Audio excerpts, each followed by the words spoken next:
Tak, dobré odpoledne, já vás vítám na botanickém semináři a dnešním hostem je jedna z výrazných osobností slovenské botaniky, inženýr doktor Richard Rybnál. Je to pravda, protože je to botanik, který má velmi širokou praxi. Začínal v ochraně přírody, potom pracoval nějakou dobu na Technické univerzitě ve Zvoleně a nyní je vedoucím z jedných oddělení Botanického ústavu Akademie v Bratislavě. A když se podíváte na jeho práci, tak zjistíte, že jednak se zabýval mokřady, mokřadní vegetací, studiem ostřic, potom tam přechází k invazním druhům kolem těch řek a velkých toků a od nich asi postupně přešel do měst, nebo si nedovedu představit tady tuhle genezi, ale jeho opravdu zaměření je velké.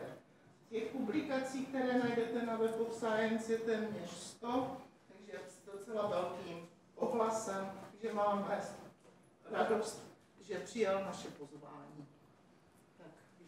Ďakujem veľmi pekne, akože všetko, čo ste počuli, potom, keď budete chcieť, tak vám to poviem, ako to je naozaj. Prvé, čo začnem, je, že mi to nejde presúvať. Nejako, predtým to išlo, a teraz sa aj šípky. Na boku je, môžu, ešte kedy na boku je tlačítko. Ani šípky to nejde. Tak na to ešte klikni myší, prosím tě. Tak a teďka znovu. Fajn. Takže dobrý večer, či dobrý deň všetkým. Ja sa desi skrývam teraz. Takže kľudne sa dívajte tam, a nebudem rozprávať dokiaľto. Som veľmi rád, že tu môžem byť, ako Brno je pre mňa kultové mesto, čo sa týka vedy a výskumu botanického. Takže som celkom rád, že som tu a zároveň mám tak trošku stiahnuté hrdlo vďaka tomuto konštatovaniu. To, čo by som dneska vám chcel povedať, je niečo o diverzite cieľnatých rastlín v mestách na Slovensku. Je to výsledok páročného projektu, ktoré sme robili spolu s kolegami, ktorých vidíte na obrázku, respektíve sú uvedené ich mená na prvom slajde. S viacerými som sa ešte včera alebo dneska rozprával a kázali mi, aby som pozdravil miestne osadenstvo. Takže vás pozdravujem. Náš kolektív bol taký celkom ako široký a veselý. Celé to začalo, ako vidíte, v období, kedy začal COVID, čo sa prejavilo na našom maskovaní, čo malo do istej miery aj výhody, najmä v prípade, že na železničných staniciach sme mali problémy s policajtami, tak ťažko identifikovať niekoho, kto má zakrytú tvár, takže to bolo veľa jednoduchšie. Okrem botanikov, ktorí sú tam z nášho botanického ústavu, sú tam ľudia z Ústavu ekológie lesa Slovenskej akadémie vied vo Zvolene, z východu z Univerzity Pavla Jozefa Šafárika z Prírodovedeckej fakulty a z Nitry zo Slovenskej poľnohospodárskej univerzity. Tak ten projekt bol koncipovaný nielen na ciernaté rastliny, ale aj na mekýše. Čiže sme tam mali dvoch kolegov, ktorí robili slimáčiky. Priamo na tie ciernaté rastliny spolu s tými slimákmi to bolo oveľa zaujímavejšie, oveľa pestrejšie, aj tie výsledky boli ako keby ľahšie publikovateľné, ak nešlo o jednu skupinu, ale dneska budem prezentovať len tie ciernaté rastliny. Pár takých všeobecných údajov, že čo vlastne bolo našimi cieľmi, že prečo sme to vlastne celé robili. Chceli sme teda zistiť, ako to vyzerá s druhovou bohatosťou alebo celkovo s diverzitou v mestách na Slovensku. A či existujú rozdiely medzi jednotlivými biotopmi, či existujú rozdiely medzi mestami. A keďže na Slovensku sú dva fitoregióny, a to Panonská a Karpatská oblasť, tak aj medzi týmito dvoma oblastiami. Tomuto sme mali aj pár takých myšlienok, ktoré sme honosne nazvali hypotézy, ale ak by ste dospeli k názoru, že niektoré z nich sú príliš všeobecné, alebo že majú charakter, že vznikli až po tom, čo sme vedeli, čo nám vyšlo, tak budete ďaleko od pravdy. K tomuto prvému bodu sa teda viaže taká tá hypotéza, že rozdiely v bohatosti cievnatých rastlín medzi bioregiónmi budú pri najmenšom pri nepohodných druhoch. Ako vychádza to z tej známej hypotézy s nadmorskou výškou, kde klesá teplota priemerná a rastie priemerný úhol zrážok, klesá počet nepohodných druhov. Dávalo to logiku, ako ukážem neskôr, tak tá logika sa prejavila aj na samotných výsledkoch. Potom sme uvažovali o ďalšej veci, a to je, že ako treba diverzita prírodných podmienok, alebo diverzita, čo sa týka ľudských vplyvov, môže ovplyvniť diverzitu cievnatých rastlín. A opäť sme tak nejako dospeli k tomu, čo je všeobecne známe, že čím je tá diverzita vyššia, to znamená, čím sú tie prírodné podmienky pestrejšie. Ten vplyv človeka je rôznorodejší, nie teda jednostranný, zameraný teda len na kosenie. Proste je tam viacej vplyvov, ktoré sa dotýkajú tej vegetácie, tak je predpoklad, že tie mestá budú mať aj vyššiu diverzitu cievnatých rastlín. No a potom, keďže človek je tvor lenivý, tak sme si stanovili aj ďalší taký cieľ, ktorý znamenal, že nebudeme musieť chodiť, chceli sme zistiť, či nebudeme musieť chodiť po všetkých biotopoch v danom meste, ale že si vyberieme len jeden z nich, ktorý sa bude v daný moment javiť ako ten, ktorý tvorí zástupný za celkovú diverzitu. To znamená, že ak prídeme na jeden biotop a zistíme, že tam veľa druhov rastlín, tak je predpoklad, že veľa druhov rastlín bude mať mesto ako také. To bola taká tá pôvodná myšlienka, už ako sa nám to podarilo, to sa dozviete opäť neskôr. No a posledná vec bola determinovať faktory prostredia, ktoré majú vplyv na diverzitu. Tu sme uvažovali štandardne s tými takými klasickými regionálnymi, nazvem to regionálnymi, čiže tie, ktoré súvisia s klimatickými charakteristikami, až cez tie, ktoré sú čisto lokálne a ktoré odrážajú napríklad podiel tých asfaltovo-betónových častí, alebo sú to ľudské vplyvy, konkrétne merateľné, alebo nejakou formou zástupné, ktoré sa dajú determinovať.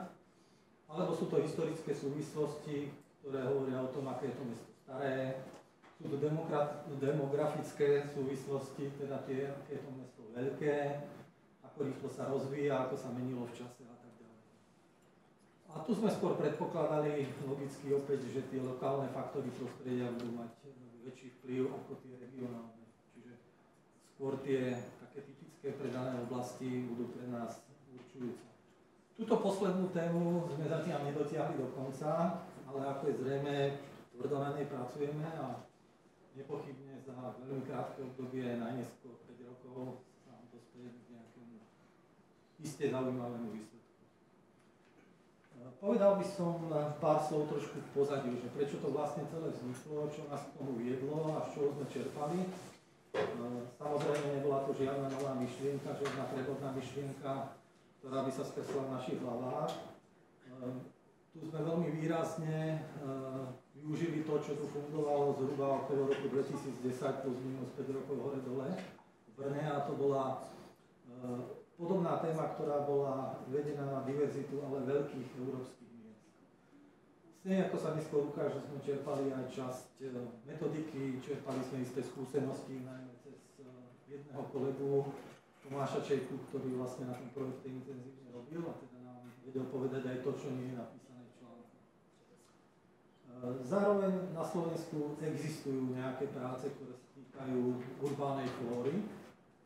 Zvyčajne sú viazané buď na konkrétne mesto, alebo sú viazané na nejaký typ biotopu, ktorý sa vyskytuje v daných mestách špecificky, ale vždy to pokrývalo len veľmi úzkú časť miest. Čiže nebolo to nič, čo by sa dalo zovšeobecniť, nič, čo by sa dalo ďalej využiť a vlastne využívať pri ďalšom plánovanom výskume. Ďalšia vec, čo som už vlastne do istej miery spomínal, je, ako si zjednodušiť prácu. Brňáci ste vedia, že koľko dlho robili flóru Brna, tak ako predstava, že by sme to robili najmä na starších, nebola príliš lákavá, keďže už by sme chodili asi v tých posledných rokoch po paličke, tak sme sa snažili nájsť naozaj nejakú vhodnú zástupnú skupinu.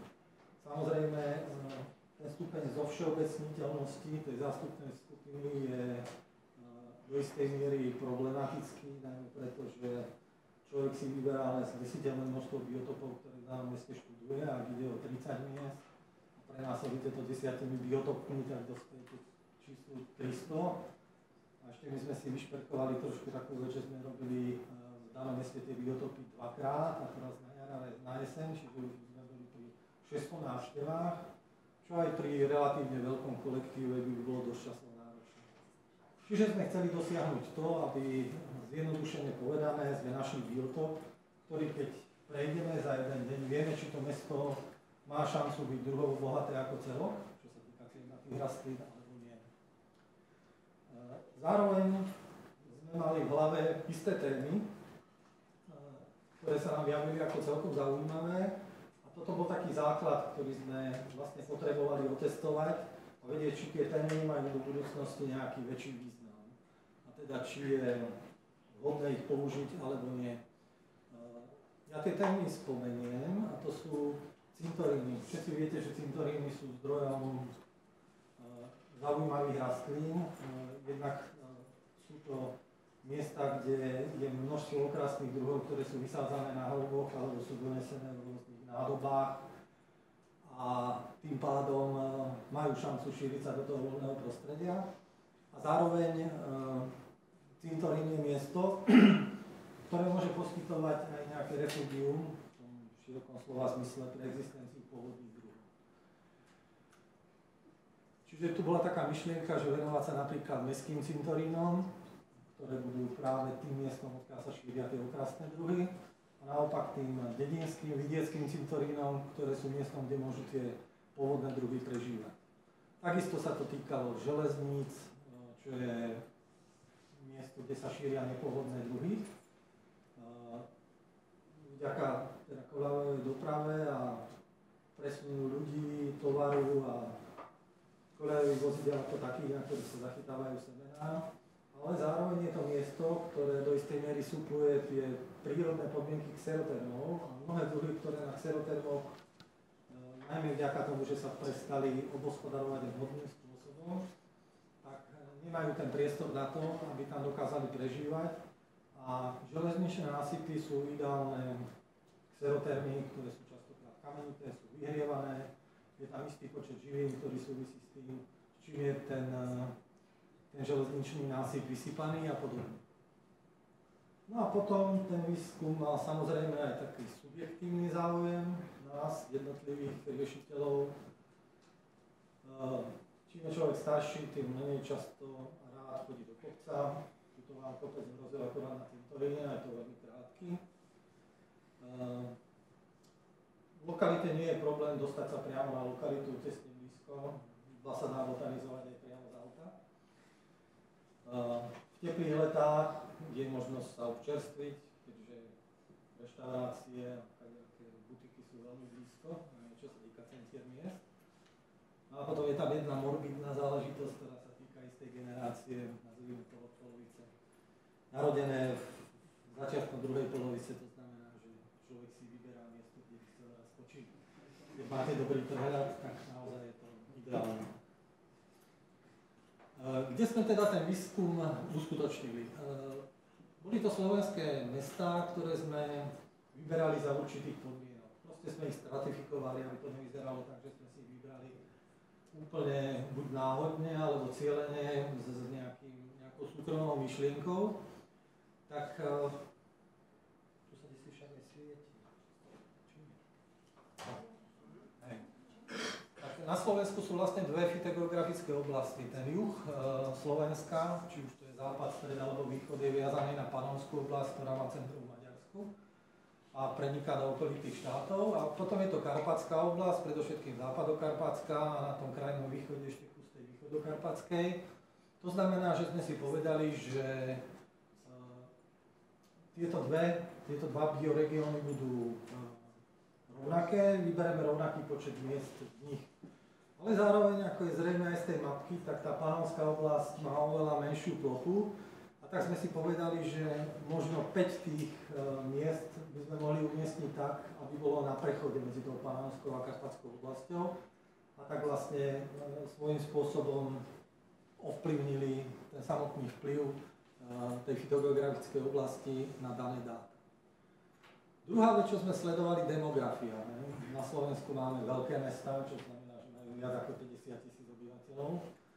Tak sme si povedali, že 1/3 bude v nich a 2/3 budú v tých menších mestách.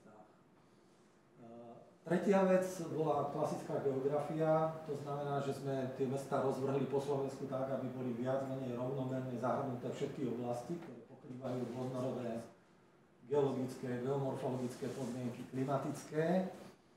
No a štvrtá, tá posledná, tam sa prejavil vzťah subjektivity. Vľavo vidíte mapku rozmiestnenia jednotlivých riešiteľov projektu. To znamená, že táto poloha bola do istej miery veľmi dôležitá na to, aby sme tie mestá vybrali vhodným spôsobom. Samozrejme, nemohli chýbať, keďže jeden bol z Košíc, tak by bolo divné, keby tam neboli Košice, akože sa narodil v Trebišove, tak je tam aj Trebišov. Potom sú ľudia zo Zvolena, ľudia z Martina, ľudia z Nitry, ľudia z Bratislavy. A ten zvyšok sme potom samozrejme oblepili ďalšími, ale nechcem to nejako zosmiešniť. Každopádne tie prvé 3 body boli určujúce a ten ďalší bol taký ako subjektívny, dodatočný, keď sa mám rozhodnúť medzi 2 blízkymi mestami a jedno je srdcu bližšie, tak logicky sa rozhodnem pre to, čo je srdcu bližšie. Takto teda vyzerala nejako tá mapa a takto nejako vyzerá mapa konkrétneho mesta, prekvapivo Lučenec, odkiaľ mimochodom, kde teda bývam. Sa nachádzajú jednotlivé biotopy. Povieme si, ktoré tie biotopy sme vlastne sledovali, ale takto vlastne nejako vyzerá tá prvotná mapka, ktorá sa potom časom menila. Zase si povieme niečo o tom bližšie. Takže ktoré biotopy sme v mestách sledovali? Jednak sme mali pred sebou publikácie z rôznych častí Európy, ktoré hovorili, ktoré biotopy ľudia sledujú. Takže sme sa snažili zachovať istý prekryv s tým, čo už bolo skúmané, aby sme mohli rozumne porovnávať. Ale zároveň sme sa snažili do toho vniesť niečo, čo sa zdalo v tej nové novátorské. Ale boli to veci, ktoré tiež mali nejakú logiku veci, o čom si povieme možno neskôr pri tých jednotlivých typoch. To, čo býva štandardne pri skúmaní diverzity miest cievnatých rastlín, sú historické centrá miest. Tam sme napríklad na Slovensku narazili na niečo, čo asi teda v Čechách nie je úplne bežné, a to, že mesto nemá historické centrum, lebo vzniklo v 48. alebo 52. Takže tu sme museli trošku improvizovať a pod historickými časťami miest sme dali aj tie novodobé centrá, ale v princípe ich účel, ich funkcia bola úplne rovnaká ako toho historického centra. Potom, čo sa často opakuje, sú mestské parky. Mestské parky sú všeobecným miestom, kde sa prelína tá pôvodná flóra s tou nepovodnou, je tam množstvo druhov, je tam rozličný typ manažmentu, je tam rozličná pokryvnosť jednotlivých vrstiev vegetácie, od tej stromovej, krovinovej až po tú bylinu. No a tretia vec, čo sa pomerne často opakuje v prácach, sú opusteniska, čiže miesta, kde kedysi boli nejaké stavby, tie sa zrútili, zničili, miesto v istú dobu ostalo opustené a bolo vlastne zdrojom najmä pre šírenie nepovodných druhov rastlín. No a potom sme šli ďalej. Mestské cintoríny, ktoré napríklad Maďari veľmi často robia v celej tej Panonskej a vlastne prešli až do toho Mediteránu a cintoríny ako také sú často skúmané, ale nie v rámci diverzity, ale cintoríny ako také. Takže tie sme určite chceli zachytiť. Najmä preto, že tie cintoríny sú proste miestom naozaj veľmi pestrého zloženia cievnatých rastlín. Železničná stanica. Viacerí z nás, čo sme na tom projekte, sme mali nejaký vzťah železničným staniciam. To, čo som už spomínal, že niektorí kolegovia, ako napríklad Janka Majeková, dlhé roky robila železničné stanice a teda chcela tiež vedieť, aká je tam diverzita, mala istú predstavu o tom, čo sa tam dá nájsť a čo by sme tam chceli nájsť, no a preto sme ich zahrnuli. No a posledné, aluviálna niva, keďže po niektorí sa tak volá ako celý život švachtajú a teda majú radi vodu pod nohami, tak bolo by divné, keby v rámci tých miest sa neskúmalo niečo, kde to trochu švachtá. A A zároveň sa nám javilo, že tá aluviálna niva, keď si predstavíte akúkoľvek rieku alebo potok pretekajúcu mestom, tak má také fragmenty, ktoré sú kvázi zachované, sú fragmenty, ktoré sú extrémne využívané, sú fragmenty, kde tá niva vlastne celá ohradená, zmenená, dosadená, potoky samotné sú zregulované, takže tiež to predstavovalo veľmi pestrú skupinu prírodných podmienok, kde sme teda aj špekulovali, že to by mohol byť ten vhodný biotop, ktorý keď spravíme, budeme vedieť, či v tom meste je naozaj veľa alebo málo druhov. No a ako sme postupovali, ne? Tak opäť sme naviazali na výskum, ktorý robili Brňáci spolu s kolegami zo zahraničia a to boli 1 hektárové plochy. Čiže každý biotop bol zastúpený 1 hektárom. Postup bol taký veľmi jednoduchý, ale ukázal sa nám ako vhodný. To znamená, vždy nejaký expert daného mesta, poznajúc miestne zvyklosti, znalosti a poznajúc to mesto, nakreslil do mapy nejaké poligóny z jednotlivých biotopov v veľkosti 1 hektára, ktoré prekonzultoval ešte s miestnymi znalcami. No a potom nasledovala tá terénna realita. To znamená, človek, kto si chcel predtým, ako to začne robiť trošku obhliadnúť, tak sme niektoré prechádzali a korigovali. V tomto štádiu ešte nebolo nič dôležité, takže sme tie mapy jednoducho prekreslili a ten biotop skorigovali tak, aby vychádzal viac menej z reality. Treba povedať, že my sme vlastne vychádzali z ortofotomáp, ktoré často sú 2-3 roky staré. Ako pri niektorých biotopoch to žiadny problém nie je, ale pri niektorých, ako sú opusteniská, sú 3 roky veľmi dlhá doba. Tie opusteniská sa behom 1 roka môžu zmeniť na stavbu. Behom 3 rokov tam mohlo vyrásť sídlisko, alebo neviem, kultúrny dom, alebo nákupné centrum, parkovisko, čokoľvek. A teda bolo dosť dôležité si to overiť. No a potom sme vypracovali nejaký konečný návrh a ľudia sa rozbehli do terénu. No a ešte aj v tomto štádiu sme dochádzali k tomu, že jednotlivé biotopy sme celkom nevedeli nájsť. Opäť sa to týkalo najmä opustenísk, ktoré sa nám takto aj v priebehu roka menili pred očami. Najväčší prúser bol napríklad, ešte vlastne poviem, že my sme to robili tak, že na jar a na jeseň, ale nie v tom istom roku. To znamená, na jar sme spravili 1 stanicu, a na druhý rok sme prišli koncom leta na jeseň a zistili sme, že je celá rozbitá, že tady má ísť linka a proste stavbári dorazili akorát ten moment tam. To znamená, že sme si museli vybrať niečo úplne iné a vrátiť sa na začiatok a ďalší rok na jar spraviť niečo ďalšie. Ale v princípe to boli viac menej náhodné veci, ktoré takto fungovali. No a tuto je zase kus metodiky, ktorú sme jednoducho prebrali, že každý biotop by mohol človek podľa toho, aký má záujem, akú má lásku k tomu biotopu, ako sa mu chce alebo nechce, sledovať až dovtedy, kým by si nepovedal, že tak a teraz už v tomto hľadám spravil všetko. No ale to tak nie je možné, tak sme si stanovili to, čo už vlastne si stanovili ľudia pred nami, že 1 biotop, 1 hektár, 1 hodina pre 1 osobu. Ak šli na danú plochu 2 ľudia, tak sa tam mohli zdržať maximálne pol hodinu a spísať druhy, ktoré vedeli. Samozrejme, boli tam aj také podmienky, aby tú plochu prešli celé, to znamená celú. To znamená, nielen, že by sa držali niekde na kraji a tam si pol hodinku botanizovali 2 a pokecali a spísali tie druhy, čo tam boli, ale museli ju fyzicky prejsť celú. Samozrejme, ak toho času bolo viac, tak keď si ju prešli celú, tak sa vrátili na miesta, ktoré sa im javili ako zaujímavé. No a to, čo som trošku spomínal, ale teraz to môžem rozviesť, to znamená, že viete, ako sa mení vegetácia počas roka. Nehovoriac o tom, že niektoré z tých biotopov, ktoré sme sledovali, majú ľudský manažment, ktorý je dosť drsný. Proste parky sa kosia a ľudia chcú ísť po nízkej tráve, nie hľadať deti v tráve alebo psa, takže to pekne vykosili a potom už je to taká saská športka, čo nájdeme a čo nie.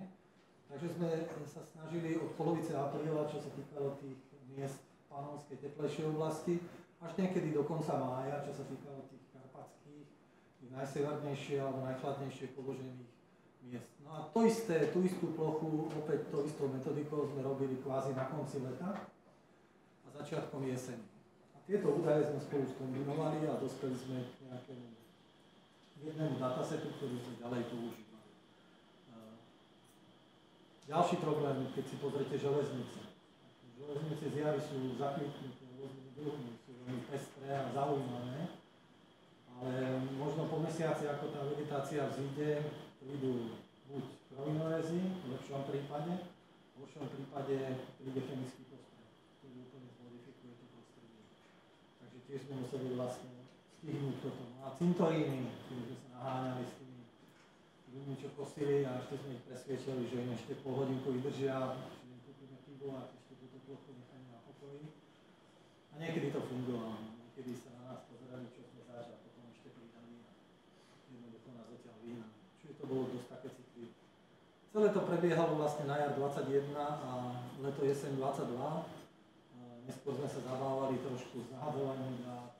Viete, že každý používa inú nomenklatúru, každý má iný pohľad na niektoré druhy, takže častokrát sme museli niektoré špecifické taxóny alebo druhy zlučovať do nejakých agregátnych taxónov a potom nasledoval ten ďalší štandardný proces.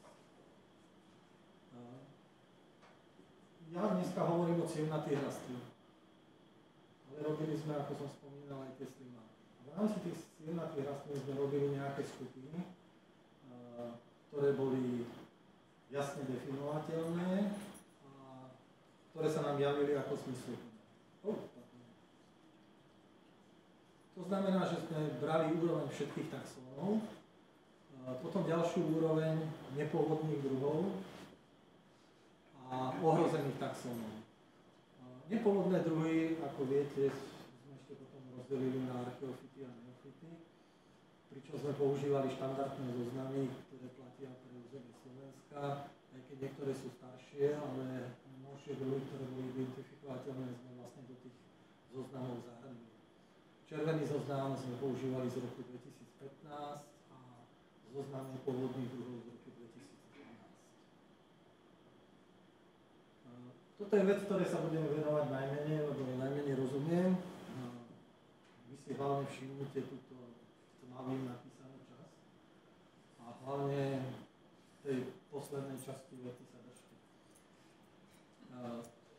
Keď sme hovorili o alfa diverzite, hovorili sme o jednoduchom počte druhov alebo počte taxónov. To znamená, že ďalej sa robil klasický aritmetický priemer pre mesta alebo pre fitoregióny, betadiverzita, niečo, čo odzrkadľuje heterogenitu a homogenitu toho prostredia z hľadiska výskytu druhov a gamma diverzitu ako niečo kumulatívne.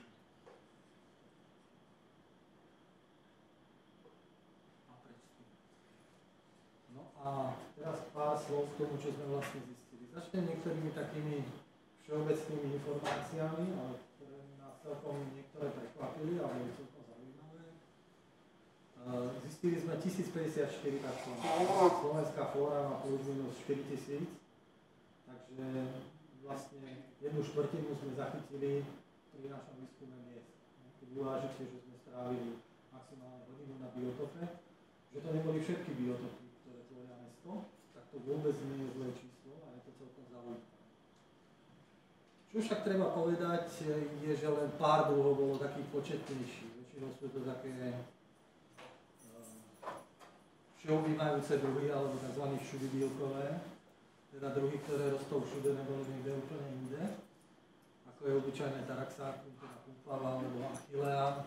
Tu máte vlastne zoradené podľa frekvencie, to znamená frekvencie prítomnosti v daných mestách. Skoro 3/4 všetkých zistených taxónov sa vyskytovalo v menej ako 10% miest. Čiže boli v 3 a menej mestách, čo je celkom zaujímavé. Skoro 34% tvorili nepôvodné, čiže zavlečené druhy. Opäť je to celkom zaujímavé číslo, ale zase nie je prekvapivé, keďže hovoríme o mestách ako takých. Čo je zaujímavejšie, že viac ako 7% tvorili druhy, ktoré sú ohrozené pre flóru Slovenska. Niektoré z nich si ešte spomenieme a povieme prečo sa tu vyskytli. Medzi tie najčastejšie neofity máte tu uvedené, tu sú zvýraznené červeným, archeofity sú opäť uvedené a zvýraznené modrým. Tie ohrozené druhy, tie najbežnejšie ohrozené druhy bola Lactuca saligna. Je to druh, ktorý prirodzene rastie na mierne zasolených až zasolených pôdach. prach. A na Slovensku bol dlhé obdobie považovaný za ohrozený druh, ktorý sa postupne strácal z tých pôvodných biotopov, ale práve tá jeho obľúba k miernemu zasoleniu a takým extrémnym podmienkam, čo sa týka kvality prostredia, veľmi plitké, skeletnaté pôdy a podobne, tak tomu vyhovuje v prípade manažmentu podnikov nástupišť autobusových alebo železničných okrajov ciest, to znamená tam, kde sa solí, tam, kde sa chodí, kde sa nejakým spôsobom ovplyvňuje tá vegetácia a redukuje to, čo je konkurenčne silnejšie, tak tento druh patrí medzi jeden z najbežnejších druhov slovenských miest. Čo na jednej strane je taká degradácia a stupňa ohrozenosti, na druhej strane máte pocit, že prežije, že napriek tomu, že teda prežije v podmienkach, ktoré nie sú pre optimálne, ale prežije. No a ďalší druh, trošku z opačného protipólu, je Aquilegia vulgaris, čo je opäť druh, ktorý je u nás veľmi častý v takých podhorských a horských lesoch a najmä lúkach. Ale zároveň tento druh patrí medzi jedny z najčastejších pestovaných teda okrasných druhov rastlín a má veľmi dobrú schopnosť šíriť sa do okolitého prostredia. Čiže uteká zjednodušene povedané do zahradiek, z cintorínov, z objektov, kde ľudia bežne bývajú, kde si ho vysádzajú a podobne. Netreba povedať, že do tohto druhu sme zahŕňali aj rôzne farebné kultivary, ktoré sa veľmi prirodzene vyskytujú a evidentne ich pôvod je teda sekundárny. No a k tomu, čo bolo najzaujímavejšie. My sme testovali nielen rozdiely medzi jednotlivými biotopmi, ale aj rozdiely medzi bioregiónmi, medzi Panonskou a Karpatskou. Ak to taký graf nie je, znamená to, že tie rozdiely tu neexistovali. Čiže pri alfa-diverzite, alebo ak chcete v počte taxónov, neexistoval rozdiel medzi Karpatskou a Panonskou oblasťou. Z biotopov, ktoré patrili medzi top, čiže s najvyšším počtom druhov cívnatých rastlín, boli cintoríny, čo sme tak nejako vnútorne očakávali. A na opačnom protipole stoja centrá miest. Keď si uvedomíte, že tam je nejakých 10-20% trávnikov, ktoré sú pekne kosené na nízko, kde sa ukázalo, že tie mestá sú skutočne pekné, tak je to také logické.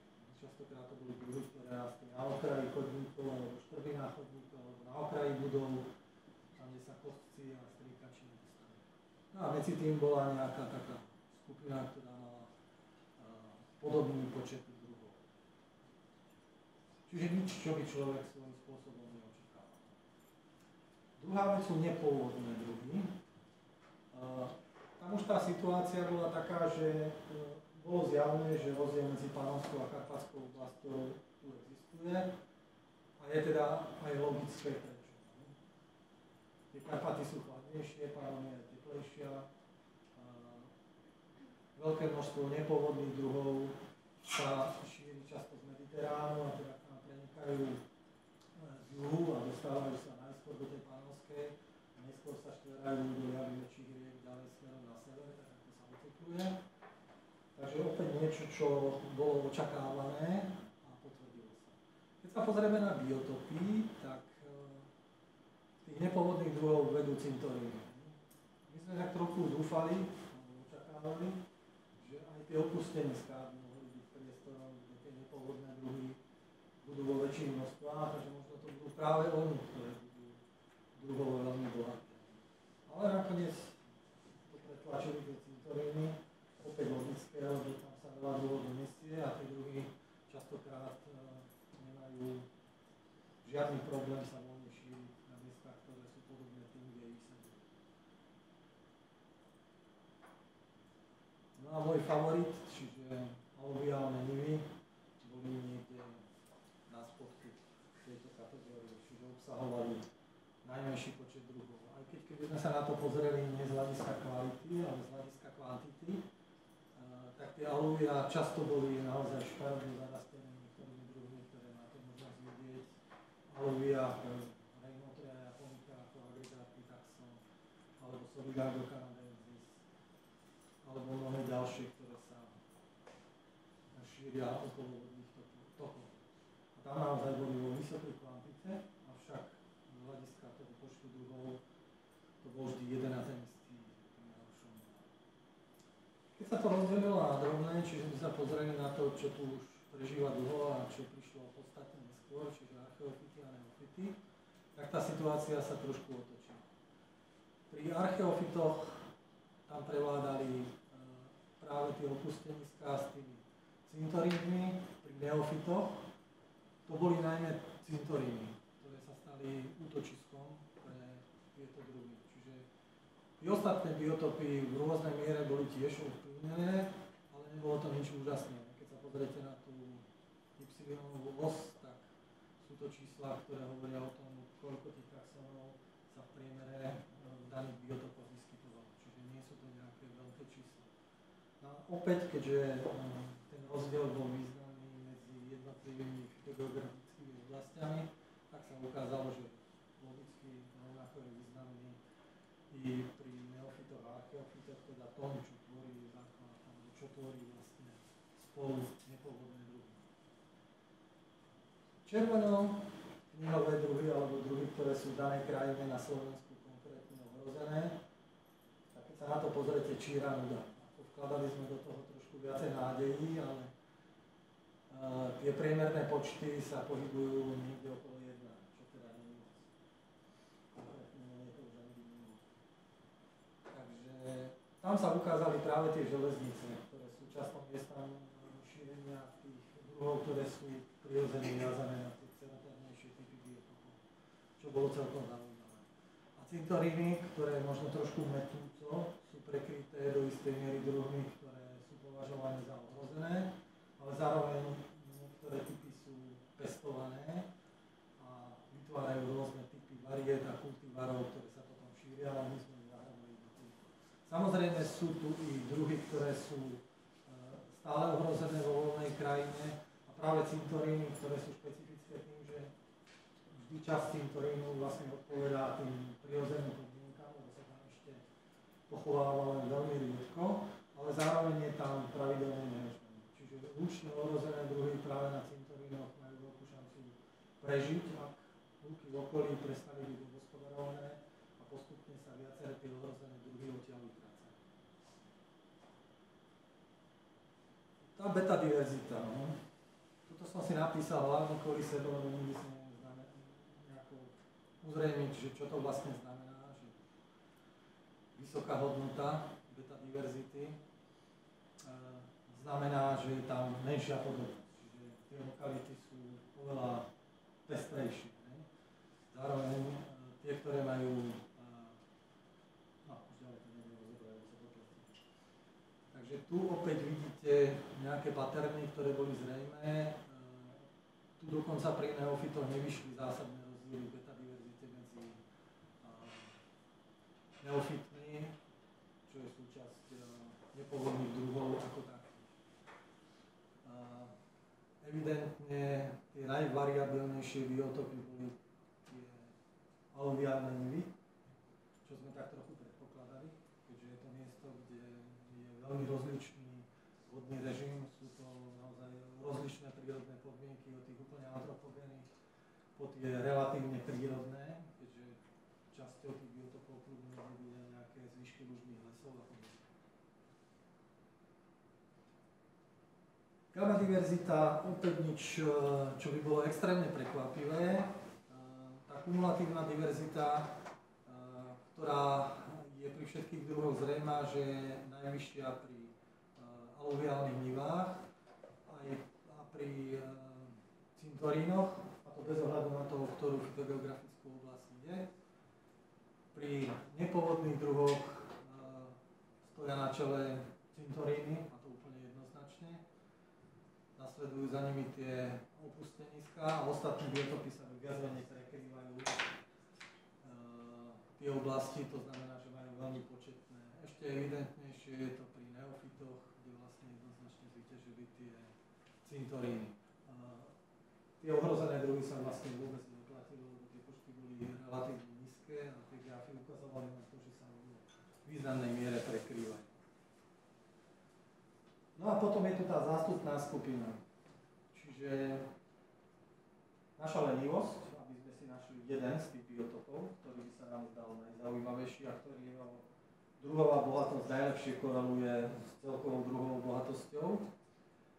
A teda sme sa pozreli na tie jednotlivé biotopy pre všetky druhy. Tu sa nám ukázalo, že tie aluviálne nivy majú v porovnaní s ostatnými oveľa vyššiu koreláciu medzi počtom druhov na nich a celkovým počtom druhov cieľnatých rastlín. A niečo podobné sa celkom osvedčilo aj pri neofitoch, a to v podobe parkov. Pri ostatných to vyznelo tak veľmi rozpačito, to znamená, že pri nepohodných druhoch ako takých je vlastne úplne jedno, čo budete sledovať. Ten podiel tých druhov, alebo tá korelácia medzi druhmi v nich a celkovým počtom druhov je veľmi podobná a teda nie je možné jednoznačne stanoviť, že tento biotop sa oplatí, alebo tento biotop naopak vôbec netreba sledovať. Tu sa javí, ako keby ste mohli sledovať ktorýkoľvek a žiadny zároveň. To isté vlastne vyjadruje trošku iným spôsobom niečo ďalšie, s tým, že do tejto analýzy sme okrem jednotlivých biotopov zahrnuli aj dvojice. To znamená, že sme testovali, či nejaká dvojica nesplňa tieto kritériá. Či ten vzťah celkovej druhovej bohatosti najlepšie neodrážajú nejaké dva biotopy. Tam, kde to bolo dobré na začiatku, to znamená celkový počet druhov a zástupná skupina aluvií a celkový počet druhov neofitov a zástupná skupina parky fungovali, aj keď sme pridali k ním, alebo proste zriadili sme miesto pre dva biotopy a tie sme porovnávali, tak nič výrazne lepšieho sa nám neukázalo. Čo sme skonštatovali, že by mohlo byť vhodné a možno by bolo fajn, keď by to niekto skúsil aj otestovať, čo teda neviem, či sa ešte dožijeme. Pri tých spojených sa celkom dobre ukázali pri archeofitoch kombinácia aluvií a centra miest a pri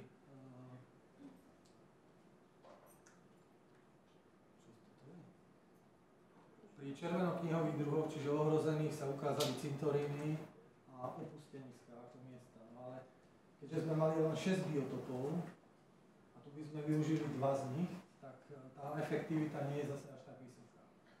Nehovoriac o tom, že celé to vlastne naráža na ten náš subjektívny do istej miery výber biotopov v mestách, ktoré sme sledovali. Tým, že sme nezahrnuli veľké množstvo biotopov, ktoré sa nachádzajú takmer v každom meste, tak zovšeobecniť takéto tvrdenie je veľmi ťažké. Môže to fungovať pre danú skupinu biotopov v danom meste, ale vôbec to nemusí platiť na mesto ako také. Niektoré významné typy biotopov, ako sú sídliska v mestách, alebo tie rezidenčné zóny, čo sa si robili pri európskych veľkomestách, a mnohé ďalšie biotopy, ktoré sú prítomné v každom meste, tak tie sme jednoducho vynechali preto, lebo by sme neboli stíhli. Čiže tá záväznosť je do istej miery problematická. Ak by ste si, nedaj Bože, chceli prečítať niečo viac, tak je to v týchto dvoch článkoch, ktoré z okolností vyšli tento rok. No a chvíľu som váhal, že či použiť tento takýto regionálny pohľad, ale keďže Brno je plné Slovákov, respektíve kopec ľudí z Moravy veľmi dobre pozná Slovensko, tak názvy tých miest vám určite niečo budú hovoriť a možno niektorí, ktorí pochádzajú z daných miest, by to mohlo aj potešiť alebo naopak zarmútiť. Alebo môžete ostať naďalej tak ako stále v pohode, keď ste v Poprade, tak to nie je zase také zlé. Platí to takto pre všetky mestá. Čo sme si všimli a čo si všimne asi každý, kto pozná Slovensko, je to, že na východe 2, 4, 6 miest úplne s najnižším počtom druhov, že čím to je, sme tak ako špekulovali, či je to tým, že kto tam robil. No, sme zistili, že tie mestá vždy nerobil ten istý a niekedy robili aj dvojice, čiže asi v tomto nebude.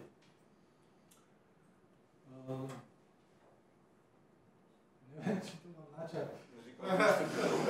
Už keď co, že na východe nič nie je? To som chcel presne povedať, že existuje jedna teória, tí, čo teda poznajú slovenské reálie, nepochádza zrovna teda z ekologického prostredia, dokonca nie ani z akademického.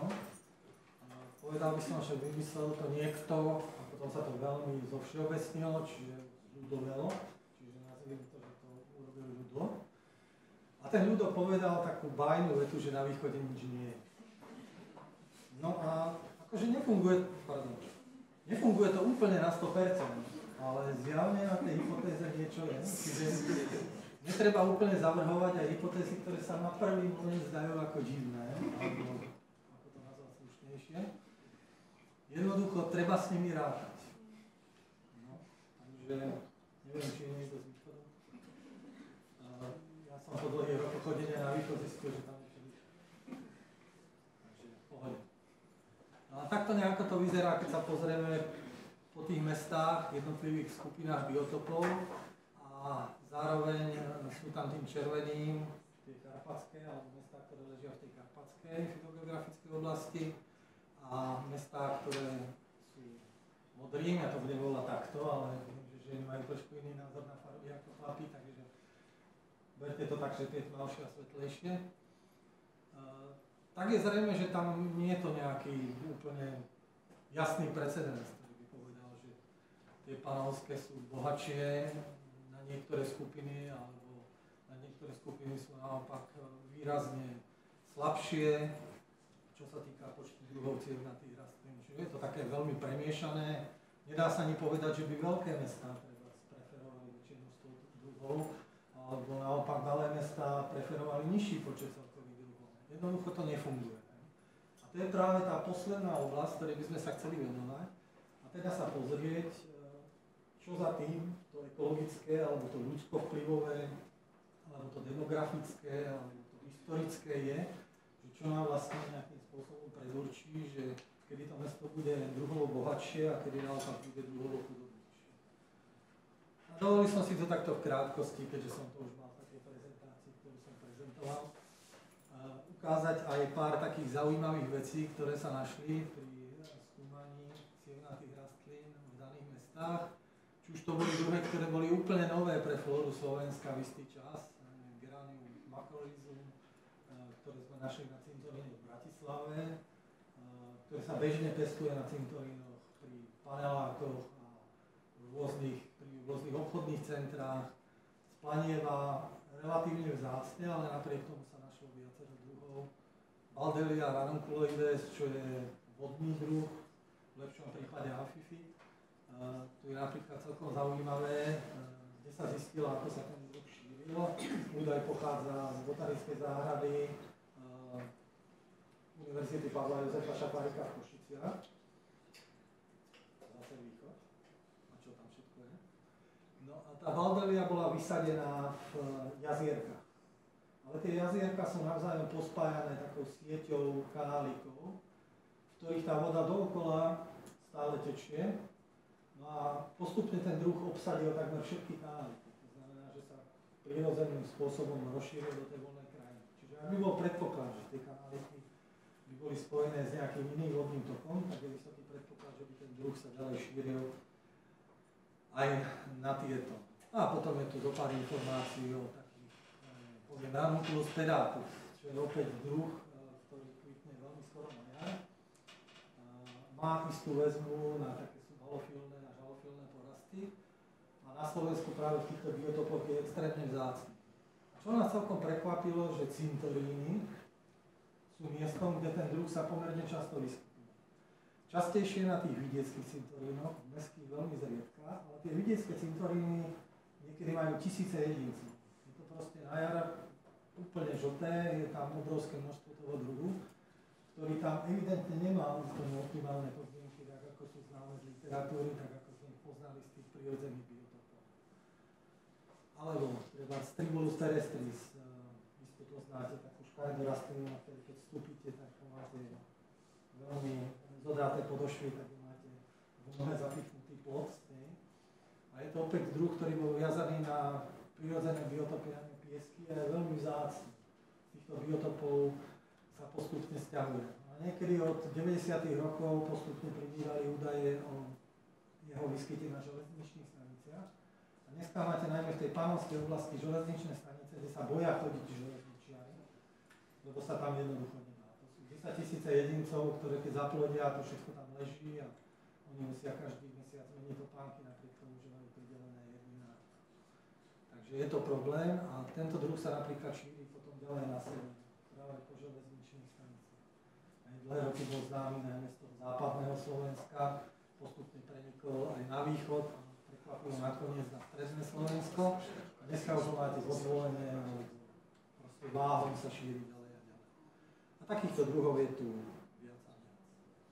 No a posledné, čo som chcel povedať, je, že takým bočným efektom toho, čo sme robili, je, že sme sa zamerali špecificky na železničné stanice. Jeden z tých biotopov boli železničné stanice, či už to bolo priamo kolajská, alebo aj niektorá tá železničná infraštruktúra, ktorá prilieha priamo k tým kolajskám, ako sú nástupište alebo okraje tých železničných budov a podobne. A chceli sme sa pozrieť, opäť pracujeme úplne s tými istými mestami, ako sme hovorili predtým, a chceli sme sa pozrieť, či tá druhová bohatosť je ovplyvnená viac klimatickými charakteristikami alebo špecifickými lokálnymi podmienkami, a to je pokrývnosť hrubozemného substrátu. Tam sme sa, myslím, pozreli aj na to, z čoho ten substrát je tvorený. Ako je to s veľkosťou miest a ako je to s intenzitou dopravy, či už je to tam osobná alebo nákladná. A tie výsledky boli celkom zaujímavé. Myslím, že tie skupiny idú všetky cieľnaté rastliny, zavlečené druhy, archeofity, neofity a ohrozené druhy. V tých regresných stromoch je zjavné, že tie celkové počty druhov cieľnatých rastlín sú ovplyvnené teplotou. Čo je také celkom logické. Tá nižšia teplota znamená vyšší počet druhov, naopak tá vyššia teplota znamená nižší počet druhov s tým, že ten threshold je niekedy niekde okolo 8,5 stupňa Celzia, čo je priemerná ročná teplota vzduchu. Niečo podobné vyšlo vlastne aj pri ohrozených druhoch.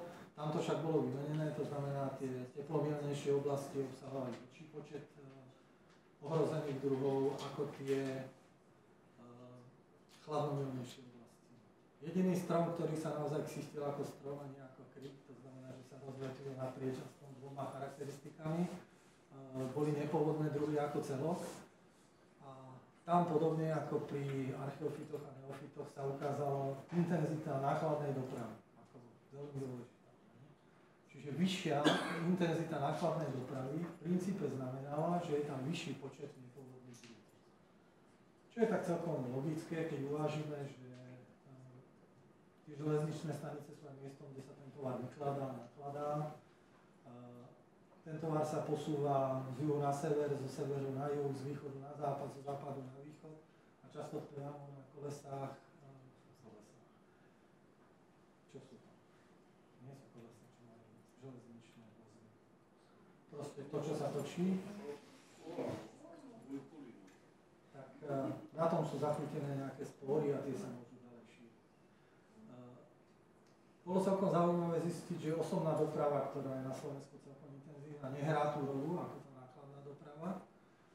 Možno aj preto, že tie tovary pri tých nákladných vlakoch sa prevážajú na oveľa väčšie vzdialenosti. Často tie vozne idú na oveľa dlhších linkách, to znamená, nepohybujú sa medzi Kriváňom a Zvolenom, ale idú treba z Chorvátska a smerujú až do Poľska.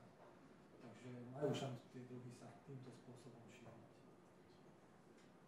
A potom som tu dal taký smutný záver, to znamená, čo nás ešte všetko čaká, čo by sme ešte chceli, ale sme nestihli. A možno takto za pár ročkov, keď prídem zase tento slajd, nebudem musieť meniť. Ale ja teda dúfam, že sa nám to podarí. Takže ešte raz vám ďakujem, že ste to zdržali. Opäť vás pozdravujem od kolegov, ktorí to dúfam nepozerajú. Ďakujem.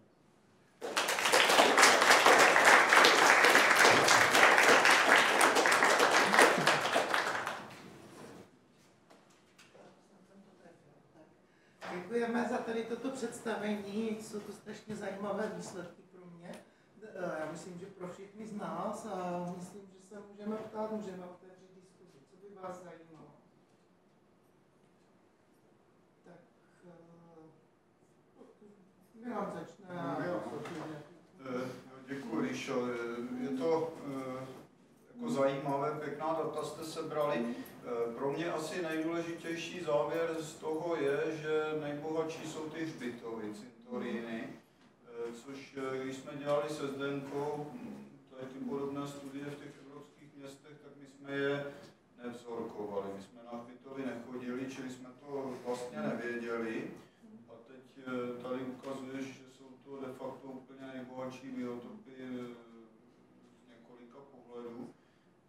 To je úplně nové zjištění, ne? To nikde jako takto doslova, jako že by někdo srovnal hřbitovy a jiné městské biotopy, protože je ta maďarská skupina kolem Attily Molnára, kteří jezdí všude na hřbitovy po celé Evropě mnoho let a nedělají skoro nic jiného než hřbitovy, akorát, že právě dělají jenom ty hřbitovy, takže jim chybí to srovnání. A vy jste asi první, kdo to takhle srovnali, ne? Těší ma toto konštatovanie. Já se ptám, já si to jenom chci ověřit. Mám pocit, že sme nenašli tento typ porovnávacej diverzity takto ladený. Takže až žijí hřbitovy. Áno, svojím životom. Ja sa ešte vrátim k jednej veci, že my sme teraz chceli rozvinúť aj takú vec, že sme si vlastne navzorkovali. Pridali sme ďalších 20 cintorínov v mestách a zároveň sme spravili 50 vidieckých cintorínov. Vychádzajú z toho, že tie mestá sú moderné a teda aj predpokladá, že sa tam budú tlačiť druhy, ktoré sú nové, nepôvodné. A naopak ten vidiek je taký zaspatý, častokrát sú tam také zvyšky pôvodných druhov priamo v cintorínoch a teda tam bude viac tých pôvodných druhov vrátane tých ohrozených. A niekde som na tom slajde mal, že sme chceli v tom pokračovať a to, čo nás zastavilo, bol 1 hektár. Dneska by sme si už nevybrali 1 hektár. Ďalšie typy cintorínov, ktoré sme chceli robiť, boli židovské cintoríny, ktoré majú svojskú históriu, majú svojský spôsob hospodárenia, ale hektárový židovský cintorín v počte kusov 50 na území Slovenska je vec, ktorá je nemožná. Ďalšia vec sú opustené cintoríny, teda tam, kde ešte hroby sú, ale už sa aktívne nepochováva, lebo to, čo sme robili, boli tie cintoríny, kde sa aktívne pochováva stále. A tie zase sú opustené, ale nikdy nemajú celý hektár.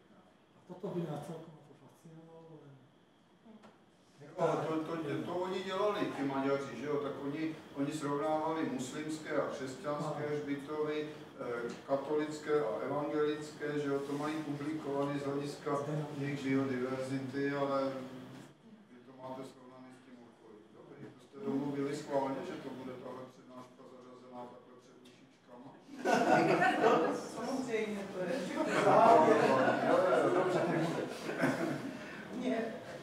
Děkuji tady za tuto přednášku. Mě překvapilo, jednak používali jste katalog nepůvodních druhů z roku 2012 a přece jen ty města jsou centra, odkud se ty nepůvodní druhy šíří. Teď jste z mého pohledu museli najít spoustu nových nepůvodních druhů pro Slovensko. Úplne, že fúra aj nebola, ale našli sa. Myslím, že 10-15 druhov sa našli. Je pravda, že sa našli aj inými ľuďmi ako nami, ktorí vlastne sa dlhodobo pohybujú v nejakých mestských typoch biotopov a zároveň dostali ako keby inšpiráciu. Čo sme chceli zahrnúť, a sme treba nezahrnuli, boli okraje ciest, ktoré sa tiež javia. Nakoniec Paolo Vereďa mal pred pár dňami prednášku o viacerých druhoch, ktoré sa šíria po diaľniciach. Tam sme si ako ten hektár už vôbec nevedeli. Človek uvaží pol metra. Teraz, čo to je hektár, to škoda si, teraz to neviem ani prehľadať, to je také dlhé. Takže to by tiež asi stalo za to. A možno by sa tam našiel. My jsme měli tam jakoby ulici, kde jsme vždycky změřili tu šířku a potom zpravidla to bylo 30 metrů, takže 300 zhruba.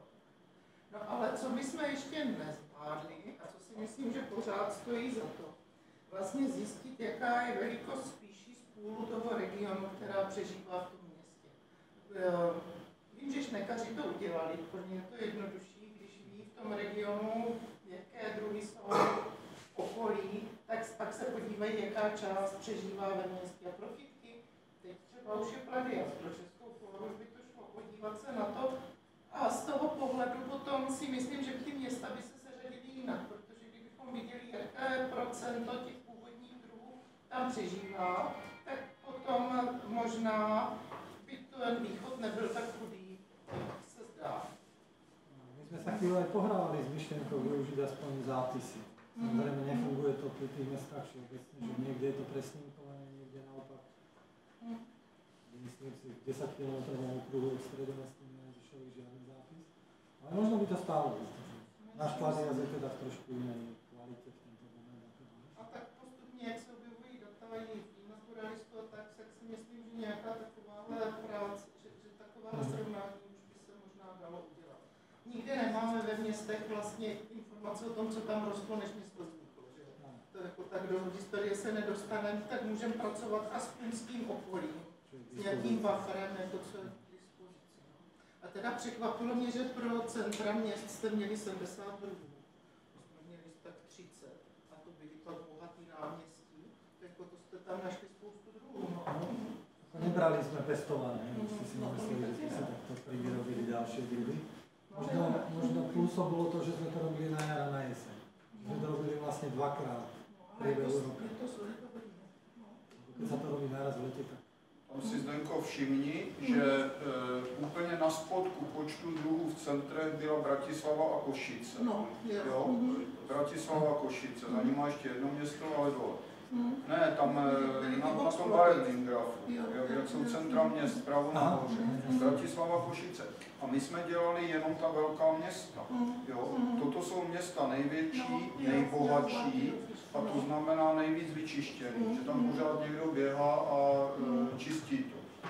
Takže pak tam je to celý vydlážděný, jo? Takže prostě se vyhledávají kytky někde v takových těch kanálech, vždycky pod nějakým letivem tam. A potom ještě se mi líbilo teda, jak jste se podívali na to množství té dopravy, toho materiálu převozeného přes to nádraží. A chtěla jsem se zeptat, jestli víte třeba, jak to udělat, abychom vyjádřili nějakou konektivitu mezi těmi městy. Jestli se dá zjistit množství zboží přepraveného mezi každou dvojicí těch měst, protože ta konektivita, ta propojenost by určitě ovlivňovala nepůvodní druhy, ale méně původní. Jestli jste o tom neuvažovali? Myslím sa, že nie, ale vlastne by sa to dalo pozrieť na tie hlavné trasy. Čiže treba s váhom smerom dole, alebo naopak juhom Slovenska, Košice, Bratislava. Že tam by to mohlo fungovať oproti tým, ktoré sú na tie hlavné trasy napojené vlastne z boku. A vlastne tam končia tie nákladné vlaky. Ale takto si to neviem predstaviť. My sme mali problém získať informácie o tom, koľko vlakov a v akej intenzite sa v danej stanici pohybuje. To bolo celkom zázračné. Neviem, či Janka Majková, či kto mala nejaké konexie zo starých čias a teda sa to podarilo. Ale áno, toto bolo aj niečo, čo teda ocenili aj tí oponenti v rámci tej práce. Predtým nám to síce asi z toho časopisov vyhodili, oplieskali o hlavu, ale v tom poslednom sa to podarilo a práve toto bolo to, čo bolo pre nich zaujímavé. Takže možno toto by stálo za to, ale ja si to predstavím len porovnať tie hlavné trasy, keby sa zistilo, aká intenzita je v rámci nich a porovnateľné skupiny by sa vytvorili s tou istou intenzitou, voči tým, kde tá intenzita je nízka. Čiže to bolo len ako priamo tú konektivitu. No možno by sa to dalo, však tí železničiari majú všelijaké informácie. No, to bylo fajn. Taky přemýšlíme, jak tady tuhle informaci vytáhnout. Ale ona musí být dostupná někde. Něco podobného. Väčšinou je to na dobré slovo. Já jsem vám nedala prostor vůbec. Dejte se, co vás zajímá. Michal. Pardon, tam se Zuzka se hlásila. Tak Michal a potom Jste mu ukazoval, když jste nazýval zástupná proměna, že jste korelovali počet druhů v těch jednotlivých biotopech s tím celkovým počtem druhů. Tady toto. A z toho usuzoval, že vlastně ten biotop, co má největší korelaci, takže nějak by stačilo zkoumat teď, že zastupuje vlastně všechny ty biotopy. A je to chvíli, že to je spíš ale biotop, který se odlišuje od těch ostatních. Že když je ve městě zrovna druhově bohatá niva, nějakou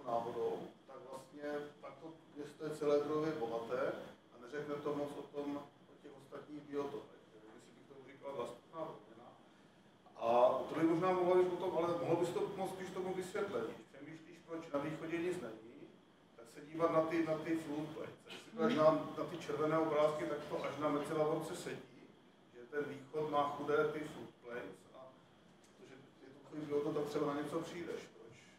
Proč to tady je? No, tak na prvý pohľad to vyzeralo tak veľmi priamočiaro rozdelené, že tam nebol žiadny trend, ktorý bol viditeľný. Ale ešte k tej zástupnej skupine, že my sme vlastne pri tej korelácii vyhodili spoločné druhy. Čiže spoločné druhy, ktoré boli medzi skúmaným biotopom, korelovaním a celkovou diverzitou sme vypustili. Aby sme sa proste nedopustili nejakých chyb, ktoré by súviseli práve s tým, že... Ale áno, tak ako... Boli tam aj bohatšie biotopy, čo sa týka počtu druhov, treba s týmto rými, a napriek tomu sa neukázali žiadne skupiny. A tady je ten západovýchodní gradient trochu u těch míst, k těmu křevu. By to tak mohlo být, že si myslíš jako specialista na ty křevy.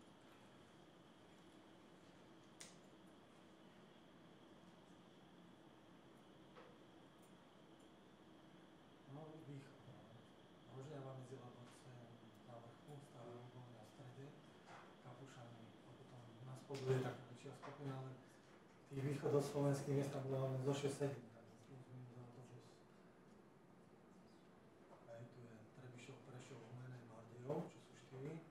A síce Michalovci, Košice. A potom sú tu Kapušany, je tu Stará Ľubovňa, sú tu Mezilaborce, Rožňava a dosť. No a Stará byla vysoko v té celkové bohatosti, že tam ten západovýchodní, že trochu dělají tady ty obšary. A proč to je nic nenapadá?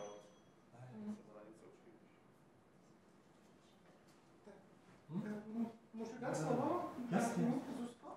No, mě jenom zajímalo, jak je to třeba s domluvou s těmi správci těch měst nebo s nějakým vyřizováním nějakého povolení, protože pro mě je třeba jako těžké se mluvit s lesníkem, tak jako nezvládnu si představit, že člověk musí domluvat se správcem hřbitovu, pak správcem městského parku. Tak jestli je to jako komplikované, anebo jestli jsou to lidi jako vstřícní. Je to úplne jednoduché. Niekedy sme sa nedohovárali. Prišli sme na lokalitu a sem tam sa nám stalo, že sa s nami snažil dohovoriť správca týmto. Ale keď pochopil, že tam nič neberieme, ani nič nechceme stavať, ani preinvestovať, ani nekontrolujeme ľudí, ktorí tam majú robiť a nerobia, tak nám dal voľnú. Akože jediný problém bol vyložený na tých železničných staniciach, kde sme to chápali. Jednoducho je to nebezpečné miesto. Tam sme to jednoducho vyskli, lebo vieme, čo to znamená dohodnúť sa s nimi. Znamená to, myslím, dvojmesačné školenie. Potom na každej stanici by sme nafasovali zodpovedného pracovníka, ktorý by šiel s nami. A tomuto všetkému sme sa chceli vyhnúť. Takže častokrát sme vyberali nie tie úplne hlavné časti tratí, ale bol to vždy nejaký okraj stanice, kde z tej hlavnej budovy nevidno celkom. A tam sa nám to až na výnimky darilo. Sem tam sme počuli také rôzne urážlivé poznámky s amplionom. Vypadli cez tej trate, ale inak to bolo celkom bezpečné. Punk is not dead. Všetci sme to prežili. Ale už asi druhýkrát, keďže vieme, o čo ide, tak asi by sme boli trošku obozretnejší. Toto sme dali tak trošku pohodlné. Nedoporučujem to. Tak v těch městech byste měli města vybraný podle klimatu, v zásadě podle velikosti. A vzdálenost taky tam hrála roli, že jo, to bylo rovnoměrně rozmístěné.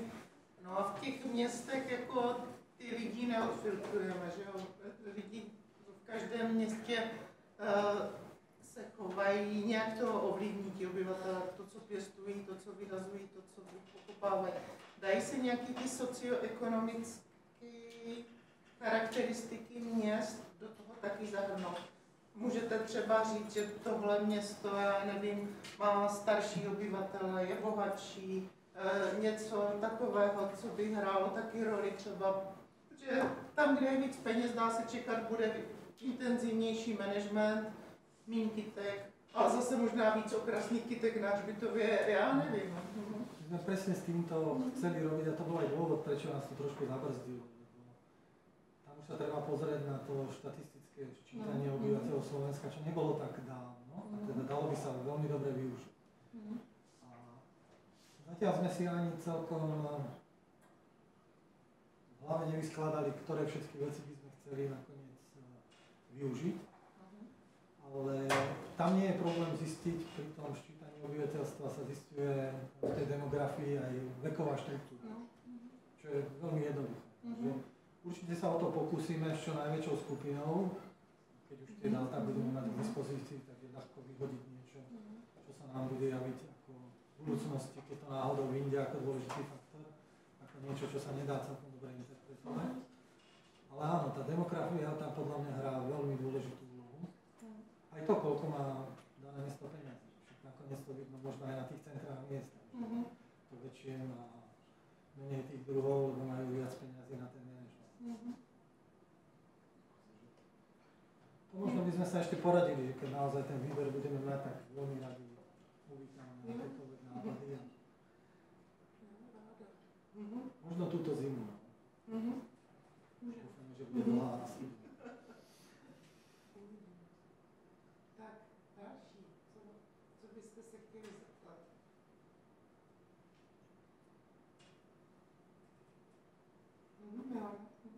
Máte u vás Koniza, Smoltrensis, Koniza Bonariensis, to je v těch jižních městech?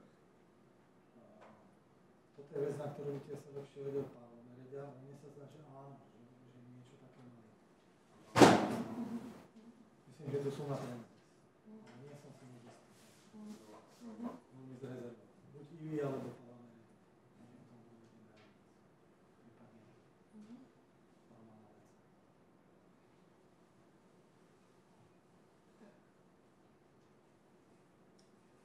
Tak poslední šance. Tak jestli ne, tak děkujeme.